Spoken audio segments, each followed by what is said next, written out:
Hey folks, welcome back to OB Farms. Today we're going to be moving the sheep to a new paddock and I'm going to take you along on the move. It's been 2 days they've been in what I call my sacrifice pasture, where I kind of put them in between moves to different, actually more fertile pastures.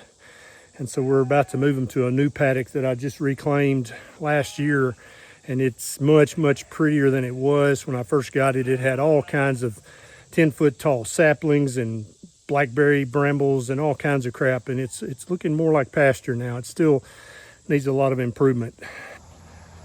So there are the sheep over there in that paddock. We're going to walk through this little wooded paddock and we're going to go unhook the corner and let them come across into this new grass.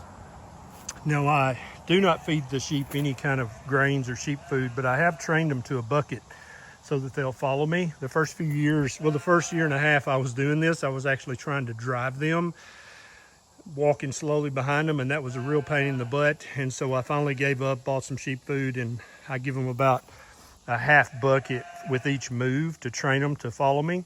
And we've got about 60 head right now, so this is probably an ounce of sheep food per animal. So let's walk over there and see if they'll follow us.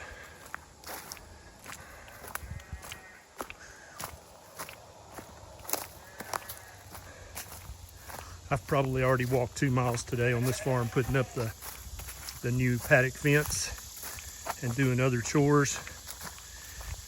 I've waited a little bit too long to move them. I left them in this paddock a little longer than I should have, but we haven't had rain in literally a month and a half. And so I'm really trying to conserve my good pastures and not let them eat it down too low.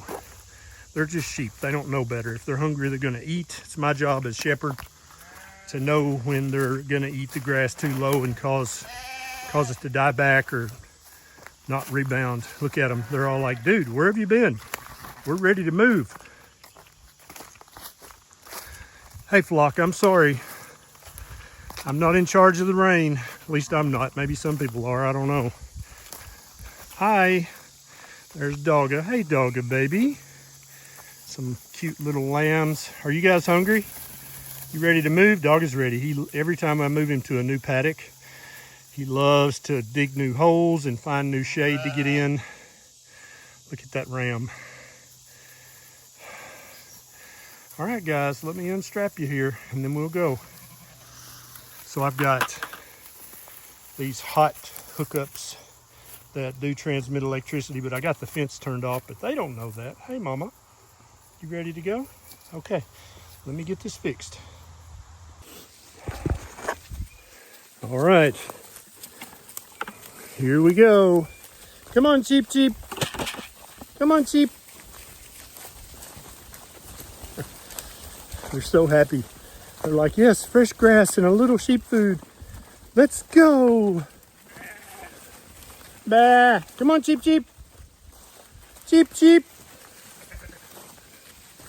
Dog is already exploring. He's like, yes, I haven't been over here and pooped and peed and dug in a minute. It's been about 22 days since they were on this paddock. And like I said, it hasn't rained in a month and a half. So 22 days is in reality probably like, I don't know, 10 or 12 days growth. So it's not ideal, but the weatherman just won't cooperate. Come on, sheep.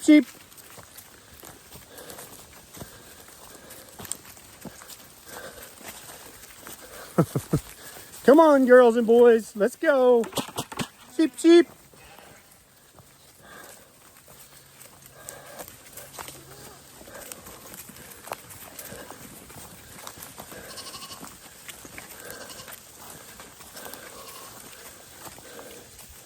Come on, sheep.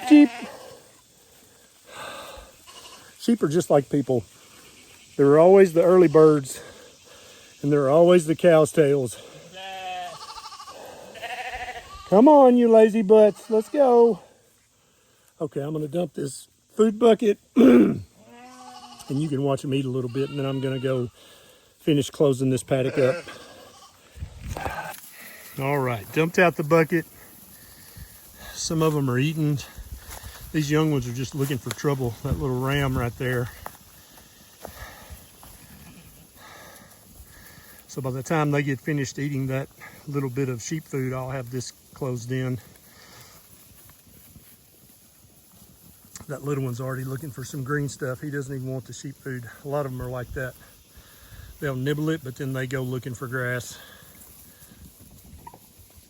This is my trouble group right here. Very often they'll lag behind and won't follow us, but they're old enough now that their hunger kind of overarches their testosterone, so they come along with us now.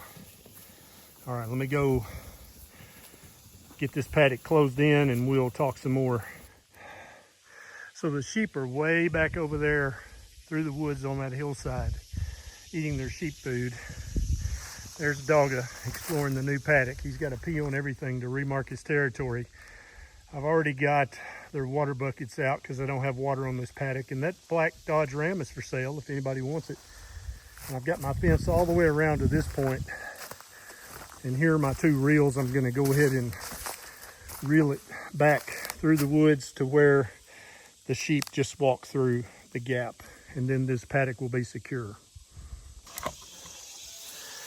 All right, I've got the fence all the way around the paddock now. Hook it back into the hot wire. So it goes back through these woods, and there's about a half acre of dense woods that I haven't cleared out yet because mainly Nisha said, do not cut my trees down. There's also some humongous grapevines in here that she immediately fell in love with and said, better not cut those. And so this is the lane that I just took the sheep up the hill with the bucket. We'll walk through this. So I enclose this wooded section of the paddock, even though there's no grass in here, because very often in the heat of the day, the sheep will get back in here and bed down. And anywhere they bed down, they're obviously, their hooves are having impact on the soil, but they're also peeing and pooping. And then they'll also nibble on little tree saplings and woods that are the weeds that are back in here. Not much, but a little bit. And so they're turning some of the tree fodder into fertilizer, and that's long term, that's going to be a net benefit, and they'll gradually clear all this out. When I first started putting them in here, this was like a deciduous hardwood jungle, so you could not see through this at all, and you can tell they've already cleaned out a lot of stuff. I've snuck in here and cut a few trees. Don't tell Nisha. Just a few, but I want to show you these grapevines because they are truly magnificent.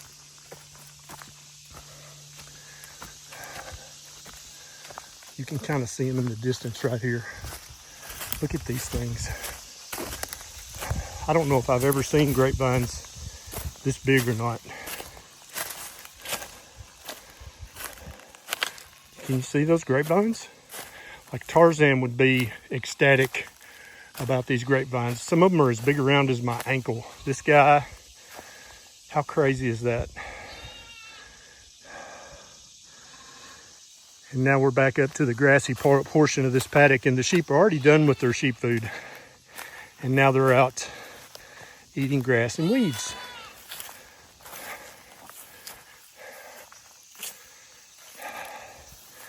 It's only about 80 degrees today. It has been in the high 90s, so this is nice. Got my shirt off, getting some vitamin D.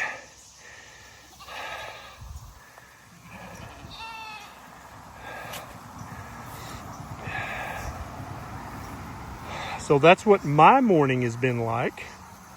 Hope you've had a great productive morning as well. We're going on a trip this weekend, so I'm going to give them 2 days in this paddock, and then we're going to move them across the highway where you see that old barn over there for 2 days, and then one more day, and then we're going to bring them back and put them in the biggest paddock I have that's right beside the house we're building slowly but surely. Oh, they're like, maybe we missed some sheep food. Let's go back and check.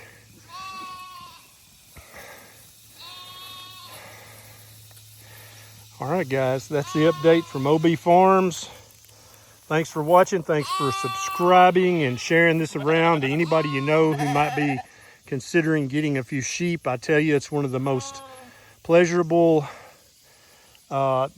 just soul-satisfying things I've ever done. To be out here, look at that little ram. I'll have to send him to market. He's eating too much of my grass. it's just satisfying to a level that really nothing else has ever been. I love it, and I plan on doing this for many decades to come. Thanks, guys. See you next time.